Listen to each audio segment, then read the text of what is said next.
উত্তপ্ত আবহাওয়া ও তীব্র গরমে সাধারণ মানুষের জীবন যখন ওষ্ঠাগত, তখন এর বিরূপ প্রভাব পড়েছে কাঁচা বাজারে।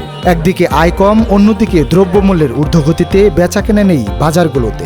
কিছু পণ্যের দাম না বাড়লেও বেশিরভাগ সবজি বিক্রি হচ্ছে চড়া দামে। সরকারের কাছে তো এক্সপেকটেশন থেকে যে জনদুর্ভোগ কমাবে, জনদুর্ভোগ কমাতে গেলে এই বাজারে এখানে আমি এই যারা ব্যবসায়ী এদেরকে কোনো দোষারোপ করি না। ওই যে সিন্ডিকেট এইগুলো কিছু না, আসল সমস্যা হলো যে পরিবহন কস্ট এবং চাঁদাবাজি।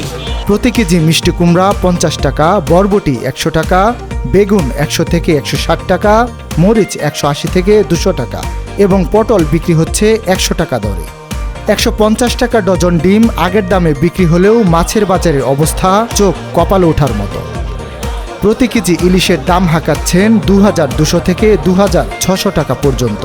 চিংড়ি 800 থেকে 1000 এবং পাবদা প্রতি কেজি বিক্রি হচ্ছে 450 টাকা কেজি দরে। জীবনে কম দেখছেন বাংলাদেশে, সবসময় বেশি। গলা কাটাতে হস্তাদ, কিছু করার নেই। রেট বাড়া, মাছ কম, কারণ মাল কম, এই জন্য বাড়া। আমরা খাম বেশি, আমদানি কম। এদিকে হাতের নাগালের বাইরে রয়েছে মুরগির বাজারও। সোনালী আগের দামে 300 টাকা বিক্রি হলেও দাম বেড়ে প্রতি কেজি ব্রয়লার বিক্রি হচ্ছে 190 টাকা।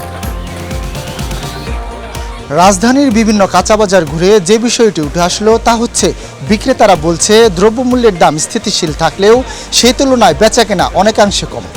অন্যদিকে ক্রেতারা বলছে গ্যাস, বিদ্যুৎ এবং পরিবহন খরচের কারণেই সৃষ্টি হয়েছে বাজারে এমন হাঁসফাঁস অবস্থা।